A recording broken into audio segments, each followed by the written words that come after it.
Ang Department of Agriculture naman nagpaalala sa mga tindero-tindera ng isda na huwag naman samantalahin ito nga hong Semana Santa para itaas ang kanilang mga presyo. Brigada Sheila Matibag, i-brigada mo! Brigada! Live report! Umapela ang Department of Agriculture o DA sa mga fish retailers na huwag naman samantalahin ang panahon ng Semana Santa para maabuso ang mga consumer. Ito ay sa harap ng inaasahang pagtaas ng demand ng isda at ng iba pang mga seafoods dahil marami sa mga Katolikong mas pinipiling kumain ng isda kaysa karne, lalo na sa Biyernes Santo. Ayon kay DA Deputy Spokesperson, Assistant Secretary Joycel Panlilio, ang pinakamataas na naitalang presyo ng fish products sa mga lokal na pamilihan ay hindi na dapat pang sumirit.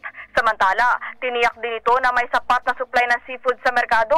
Siniguro rin ng ahensya na nakabantay sila sa presyo ng mga ito sa mga pamilihan. In the heart of changing lives, ako si Brigada Sheila Matibag ng 105.1 Brigada News FM Manila. The Music and News Authority. Brigada Balita Nationwide. Ang bahaging ito ay hatid sa atin ng Maxan Mangosteen Santone Coffee. Max Healthy, Max Sarap.